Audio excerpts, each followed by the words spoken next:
Bienvenue dans l'entretien de l'intelligence économique, l'émission consacrée aux acteurs de la mondialisation. À l'origine, franc CFA signifie franc des colonies françaises d'Afrique. Au XXIe siècle, 60 ans après les indépendances, le franc CFA est toujours là. C'est une réalité pour une quinzaine d'États africains. Ses critiques les plus virulents le qualifient même d'outil néocolonialiste. C'est ce que pense aussi notre invité, Kako Nubuko, directeur de la francophonie économique et numérique à l'Organisation internationale de la francophonie, ancien ministre du Togo et co-auteur d'un livre récent dont le titre est sans ambiguïté, « Sortir l'Afrique de la servitude monétaire », publié récemment à La Dispute. Bonjour Kako Nubuko. Bonjour. Alors, on rappelle très rapidement l'histoire de ce franc qui démarre avant la Seconde Guerre mondiale. Puis, il y a certains pays qui se retirent de cette zone franc, à la fois en Asie et en Afrique. Pourquoi un certain nombre de pays africains restent dans cette zone franc après la guerre ? Oui, je crois que l'expérience de la Guinée-Conakry, qui est sortie à la fin des années 50 et qui n'a pas connu le succès escompté, a refroidi les ardeurs. Mais il y a eu, durant la période, des entrées et des sorties. Par exemple, le Togo de Sylvanus Olympio, au début des années 60, voulait créer sa propre monnaie. Mais à partir de 63 et donc de l'assassinat de Sylvanus Olympio, le Togo a signé les accords de l'Union monétaire ouest-africaine. Le Mali de Modibo Keïta, qui a signé les accords de l'Union monétaire ouest-africaine, est sorti dès 1962, juillet 62, mais est revenu plus tard, en 1984. Donc, il y a eu des entrées et des sorties. La Mauritanie est sortie en 73 et n'est plus jamais revenue. Mais globalement, ce qu'on observe, c'est que l'Afrique subsaharienne francophone est la seule région de l'espace franc à être restée. Alors, c'est un outil du néocolonialisme, d'après vous ? Pour moi, c'est un outil de la servitude volontaire. C'est le titre de... Oui, parce que, comme vous l'avez dit, le Cambodge, le Laos et le Vietnam sont sortis en 1955. L'Algérie, le Maroc et la Tunisie. Et ont gardé de très bonnes relations commerciales avec la France. D'ailleurs, à l'heure où je vous parle, les 3 premiers partenaires commerciaux de la France en Afrique sont le Nigeria, l'Angola et l'Afrique du Sud. Aucun de ces pays n'utilise le franc CFA. Donc, c'est vraiment de servitude volontaire dont on parle. Alors, c'est quoi la parité ? C'est une parité fixe par rapport à l'euro ? Exactement. C'est quoi cette parité ? 1 euro, c'est 655 francs CFA. D'accord. Alors, aujourd'hui, et puis c'est fixe, c'est pas flottant, donc c'est assez clair. Aujourd'hui, c'est quoi le principal problème pour l'Afrique, enfin pour cette partie, de rester dans la zone franc ? À mon avis, oui, il y a 4 principaux problèmes. Le premier, c'est que les échanges entre les économies de la zone franc sont très faibles. Oui, même pas 15%. Voilà, 15%. C'est très faible. L'Union européenne, c'est 60%. Donc ça ne marche pas. Voilà. D'accord. Et deuxième problème, c'est la compétitivité. Pour des économies aussi faibles que les nôtres, avoir une monnaie arrimée à l'euro, qui est une des monnaies les plus fortes au monde, ça agit comme une taxe sur les exportations et une subvention sur les importations. Donc on ne peut pas s'en sortir quand on est économie faible avec un poids comme ça qu'est l'euro. C'est très simple. En dehors de la Côte d'Ivoire, qui a la manne du cacao, toutes les balances commerciales des économies de la zone franc sont déficitaires. Même quand on a la manne du coton, par exemple ? Non, ça ne suffit pas. Non. Ça veut dire qu'on ne mérite pas, entre guillemets, un tel taux de change à l'heure actuelle. Oui. Troisième problème, c'est le sous-financement des économies de la zone franc. Vous savez, vous avez un tel bouillonnement d'imagination, d'activité qui mériterait d'être financé, mais on a un rationnement du crédit. Donc c'est clair, les banques africaines en zone franc ne prêtent ni aux ménages ni aux entreprises. Elles prêtent très peu et quand elles prêtent, les taux d'intérêt sont très élevés, au-delà de 10% en général. En France, on emprunte à 1% à l'heure actuelle. Et puis dans la zone euro, les taux de prêt sont élevés. Bien sûr, bien sûr. Et quatrième difficulté, c'est qu'il n'y a pas de préoccupation de croissance économique. La seule préoccupation, c'est la lutte contre l'inflation. Et ce qui fait que notre zone est une zone de faible inflation. Vous voulez dire clairement que les économistes, les ministres de l'économie, les chefs d'État africains de la zone franc ne pensent pas à la croissance économique alors que le monde entier ne parle que de ça? Ah oui, on est resté vraiment dans le dogme des années 80. Cette idée que la politique monétaire ne doit avoir comme seul objectif que la stabilité des prix. C'est-à-dire 2% d'inflation. Exactement. Ce qu'on a du mal, même nous, en ce moment, à atteindre.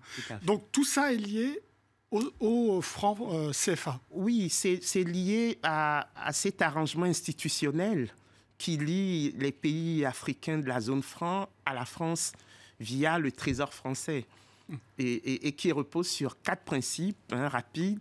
C'est cette parité fixe, également la libre convertibilité, et cette garantie de la convertibilité. Quand vous avez du CFA, en fait, vous avez de l'euro. Troisième principe, la liberté de circulation des capitaux. Quand vous avez du CFA, vous pouvez transformer en euros et placer hors de la zone franc. Et puis, quatrième principe, qui, à mon avis, est un bon principe, c'est la centralisation des réserves de change. Alors, on arrive quand même à un état de relation entre la zone franc et Bercy, puisque vous dites très clairement que c'est le ministère des Finances qui gère la zone franc, à tel point que vous ne fabriquez même pas votre propre monnaie. C'est-à-dire que les usines de fabrication sont en France. Oui, elles sont en France, elles sont à Clermont-Ferrand et dans la région bordelaise. Oui. Est-ce que c'est tenable, ça, pour la souveraineté d'un pays au XXIe siècle ? Oui, il y a 2 dimensions. Il y a la dimension strictement économique, avec les problèmes de compétitivité dont je viens de parler, et la dimension symbolique. C'est-à-dire que pour des États indépendants, c'est quand même bizarre que non seulement on ne puisse pas fabriquer les billets de banque nous-mêmes, mais qu'en plus, nos banques centrales qui ont pris leur indépendance vis-à-vis de nos États, depuis juillet 2010, pour la Banque centrale d'Afrique de l'Ouest, la BCAO, acceptent de s'inféoder à un ministère des Finances d'un pays étranger. Donc, la France. Je ne serais pas choqué, moi, qu'il y ait des accords entre banques centrales, entre la Banque centrale européenne et les banques centrales africaines. Mais que ces banques centrales africaines n'y voient pas d'inconvénient, ça me surprend. Autre absurdité incroyable, on s'aperçoit que ce n'est pas la même zone franche de l'Afrique de l'Ouest et de l'Afrique centrale. C'est ça, c'est-à-dire que quand moi je quitte Lomé pour aller à Yaoundé, je dois transformer mes CFA d'Afrique de l'Ouest en euros et arriver à Yaoundé, transformer mes euros en francs CFA d'Afrique centrale. C'est pas possible de faire du commerce interne quand il y a ces barrières. Non, c'est une absurdité. Les gouverneurs des banques centrales nous promettent depuis des années d'y remédier, mais force est de constater que rien n'est fait à l'heure actuelle. Kakono Budko, c'est quoi la solution ? Alors, vous prenez le fait d'une référence sur un panier de monnaie, mais est-ce que ça change vraiment avec l'euro, le dollar, même le yuan ? Donc ça peut être une étape ? Mais ce n'est pas l'objectif final. Oui, l'idée d'avoir une monnaie plus flexible pourrait permettre d'avoir des marges de manœuvre. Parce que ce dont nous parlons, en fait, c'est comment disposer de marges de manœuvre pour les économies africaines. Pour faire face à la démographie, il faut quand même avoir en tête le fait que notre population double tous les 25 ans et qu'elle est très jeune. Et donc, elle a besoin d'activité, elle a besoin de crédit, elle a besoin d'emploi. Pour moi, c'est ça l'objectif. Et donc, l'idée ensuite, c'est de mettre en marche des politiques monétaires qui puissent permettre cette croissance.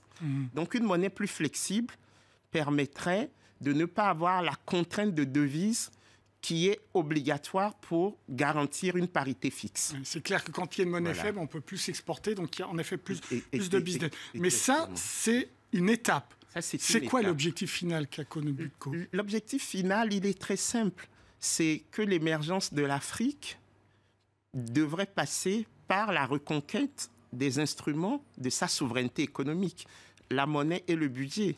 Vous voyez, nos budgets sont corsetés dans les critères de convergence imposés par le FMI et la Banque mondiale. Et la monnaie est finalement corsetée dans cette parité rigide avec l'euro. Ça veut dire que nos économies sont financées grâce aux flux d'aide publique au développement, qui sont volatiles, dont nous ne maîtrisons absolument pas les modalités de versement. Et donc, vous voyez, c'est quelque chose qui va au-delà de l'économique. C'est la capacité des pouvoirs publics africains à maîtriser la destinée du développement des sociétés. Alors, ce qui est intéressant dans ce livre, justement, c'est que vous faites intervenir des scientifiques qui viennent de l'anthropologie, de la politique, du social, etc. C'est-à-dire qu'il faut reconstruire une monnaie qui soit africaine, pour le coup. Donc, un gros travail en profondeur. Oui, deux choses. Première chose, reconnaître que la monnaie, comme disait Marcel Mauss, c'est un fait social total. C'est un fait économique, mais aussi social, politique et même religieux. Et deuxième chose, dire qu'il faut procéder par étapes. Il ne faut pas jeter le bébé avec l'eau du bain.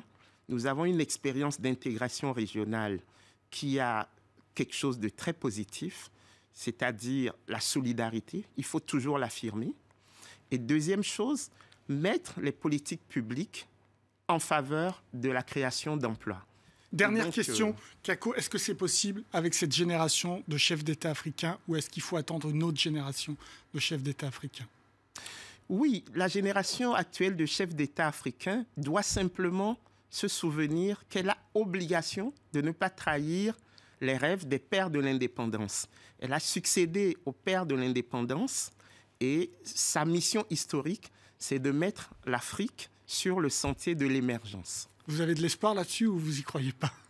De toutes les façons, nous n'avons pas le choix. Si nous ne le faisons pas par principe, nous devrions le faire par intérêt, parce que la jeunesse africaine qui monte voudra nécessairement être aux commandes un jour.